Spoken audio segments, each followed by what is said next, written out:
জুলাই সনদের দাবিতে রাজধানীর শাহবাগের সড়ক অবরোধ করেছেন বিক্ষোভকারীরা। সকাল 11টার দিকে এই অবরোধ করেন তারা।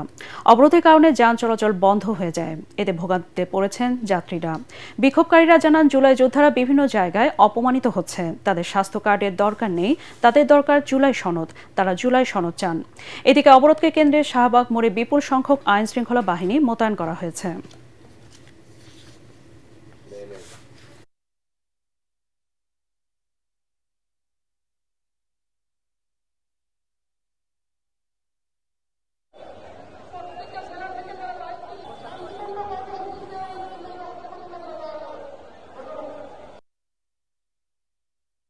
বসুন্ধরা টিস্যু, অশুদ্ধতার বিরুদ্ধে এক বিন্দুও ছাড় নয়। 2004 সালে 21শে আগস্ট গ্রেনেড হামলা মামলায় বিএনপির ভারপ্রাপ্ত চেয়ারম্যান তারেক রহমান বাবর সহ সব আসামি খালাসের রায়ের বিরুদ্ধে রাষ্ট্রপক্ষের আপিল শুনানি শুরু হয়েছে। সকালে প্রধান বিচারপতি সৈয়দ রিফাত আহমেদের নেতৃত্বাধীন 6 বিচারপতির বেঞ্চে এই শুনানি চলছে। গত বছরের 1 ডিসেম্বর 21শে আগস্ট গ্রেনেড হামলার ঘটনায় হত্যা ও বিস্ফোরক দ্রব্য আইনে করা মামলায় বিএনপির ভারপ্রাপ্ত চেয়ারম্যান তারেক রহমান সহ সব আসামিকে খালাস দেন হাইকোর্ট। পরে খালাসের রায়ের বিরুদ্ধে আপিলের অনুমতি চেয়ে করা রাষ্ট্রপক্ষের আবেদন মঞ্জুর করেন সর্বোচ্চ আদালত। 19 মার্চ আপিল করে রাষ্ট্রপক্ষ। আসামি পক্ষের আইনজীবীদের প্রত্যাশা, হাইকোর্টের আদেশ বহাল থাকবে আপিল বিভাগেও। 2004 সালে 21 আগস্ট বঙ্গবন্ধু এভিনিউ আওয়ামী লীগের সমাবেশে গ্রেনেড হামলার ঘটনায় 24 জন নিহত হন। আলোচিত ওই ঘটনার পর হত্যা ও বিস্ফোরক দ্রব্য আইনে 2টি মামলা হয়। 2018 সালে বিচারিক আদালত 2টি মামলারই রায় দেন। রায়ে সাবেক স্বরাষ্ট্র প্রতিমন্ত্রী লুৎফুজ্জামান বাবর, সাবেক শিক্ষা উপমন্ত্রী আব্দুল সালাম পিন্টু সহ 19 জনকে মৃত্যুদণ্ড, বিএনপির ভারপ্রাপ্ত চেয়ারম্যান তারেক রহমান সহ 19 জনকে যাবজ্জীবন ও 11 জনকে বিভিন্ন মেয়াদে কারাদণ্ড দেওয়া হয়।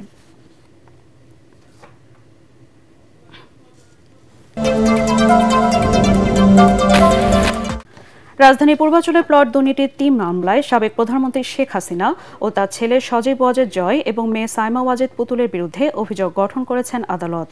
এর মাধ্যমে এসব মামলার আনুষ্ঠানিক বিচার শুরু হলো। গত 12, 13 ও 14 জানুয়ারি নিজের এবং স্বজনদের নামে প্লট বরাদ্দে অনিয়ম ও দুর্নীতির অভিযোগে শেখ হাসিনা সহ 28 জনের বিরুদ্ধে 6টি মামলা করে দুদক।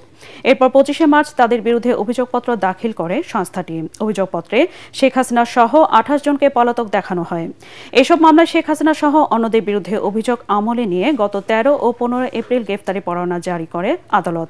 মামলার প্রতিটিতে শেখ হাসিনাকে আসামি করা হয়। অন্য মামলায় বিভিন্ন জনকে আসামি করা হয়। তবে রাজউক এবং গৃহায়ণ ও গণপূর্ত মন্ত্রণালয়ের কয়েকজন কর্মকর্তা প্রত্যেকেই শেখ হাসিনার সঙ্গে 6 মামলার আসামি।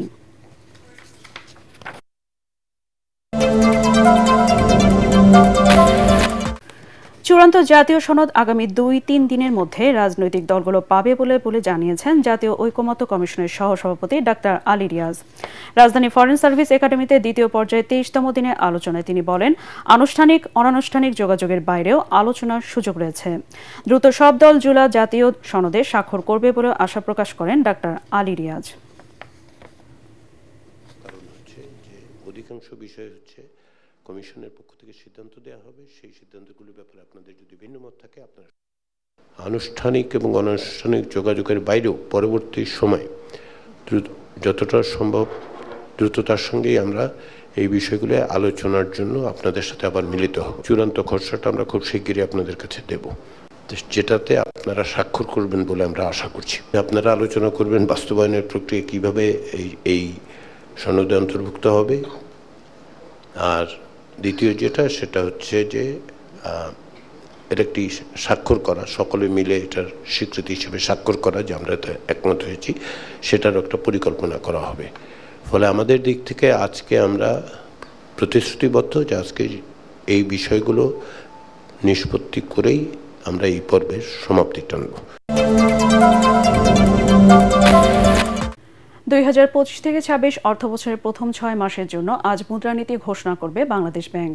দুপুরে কেন্দ্রীয় ব্যাংকের প্রধান কার্যালয়ে গভর্নর আহসান এইচ মনসুর আনুষ্ঠানিকভাবে এই মুদ্রানীতি ঘোষণা করবেন। দীর্ঘদিন ধরে উচ্চ মূল্যস্ফীতি নিয়ন্ত্রণে সংকোচনমুখী মুদ্রানীতি দিয়ে আসছে বাংলাদেশ ব্যাংক।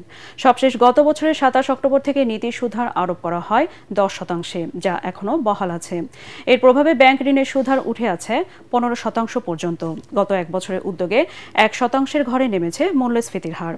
তবে তা করতে গিয়ে বেসরকারি খাতে ঋণ প্রবৃদ্ধি নেমে গেছে 7% নিচে, যা কেন্দ্রীয় ব্যাংকের নির্ধারিত লক্ষ্যমাত্রার চেয়ে 3.1% কম। এমন অবস্থায় আজ নতুন মুদ্রানীতি ঘোষণা করতে যাচ্ছে কেন্দ্রীয় ব্যাংক, যেখানে বিনিয়োগ বান্ধব রূপরেখা চান ব্যবসায়ীরা।